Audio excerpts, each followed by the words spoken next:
विक्रम और बेताल। बहुत समय पहले की बात है। उज्जैनी नाम के राज्य में राजा विक्रमादित्य राज किया करते थे। राजा विक्रमादित्य की न्यायप्रियता, कर्तव्य निष्ठा और दानशीलता के चर्चे पूरे देश में मशहूर थे।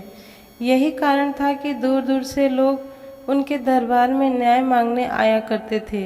राजा हर दिन अपने दरबार में लोगों की तकलीफ़ों को सुनते और उसका निवारण किया करते। एक दिन की बात है, राज दरबार लगा हुआ था।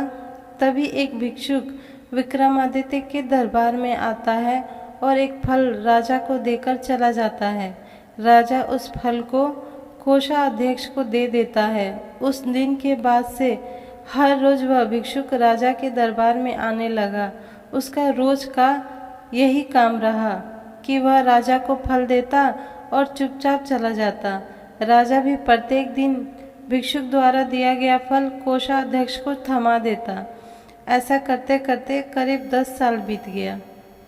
एक दिन जब भिक्षुक फिर राजा के दरबार में आकर फल देता है, तो इस बार राजा फल कोषाध्यक्ष को न देकर वहां मौजूद एक पालतू बंदर के बच्चे को दे देते हैं।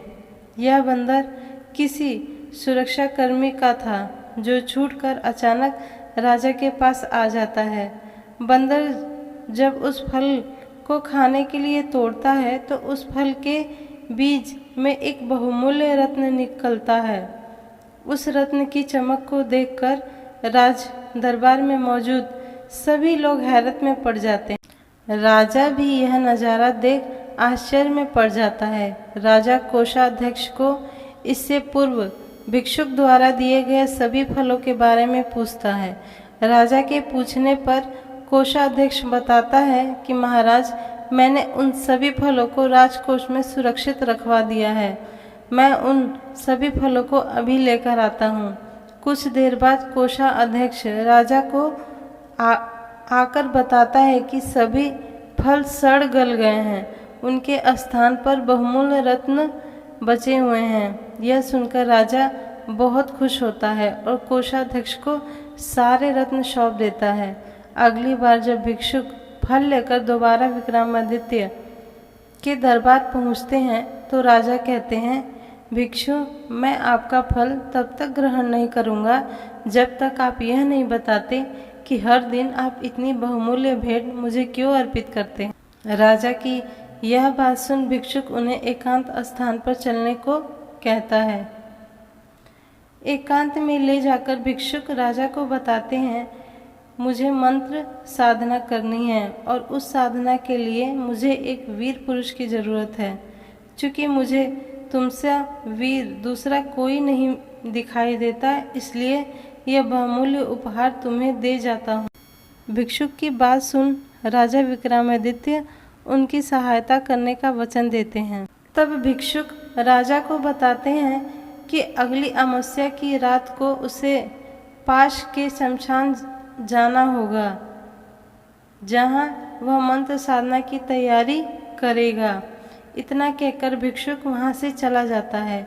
अमावस्या का दिन आते ही राजा को भिक्षुक की बात याद आती है और वह वचन के अनुसार शमशान पहुंच जाते हैं।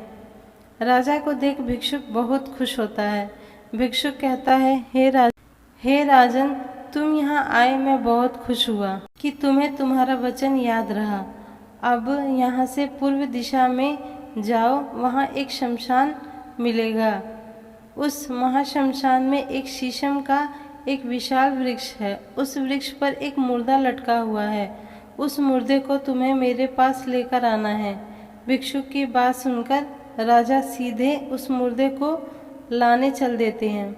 महाशमशान में पहुंचने के बाद राजा को एक विशाल शीशम के पेड़ पर एक मुर्दा लटका हुआ दिखाई देता है।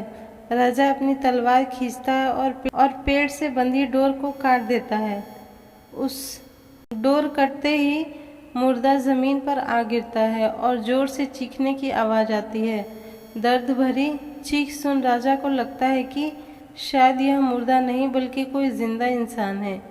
थोड़ी देर बाद जब मुर्दा तेजी से हंसने लगता है, फिर पेड़ पर जाकर लटक जाता है, तो विक्रम समझ जाते हैं कि इस मुर्दे पर बेताल चढ़ा है। काफ़ी कोशिश के बाद विक्रम बेताल को पेड़ से उतार अपने कंधे पर टांग लेते हैं। इस पर बेताल विक्रम से कहता है, विक्रम, मैं तेरे साहस को मान गया। तू बड़ा ही पराक्रमी है। मैं तेरे साथ चलता हूँ, लेकिन मेरी एक शर्त है। पूरे रास्ते में तू कुछ भी नहीं बोलेगा। विक्रम सिर हिलाकर हाँ में हाँ बेताल की बात मान लेता है।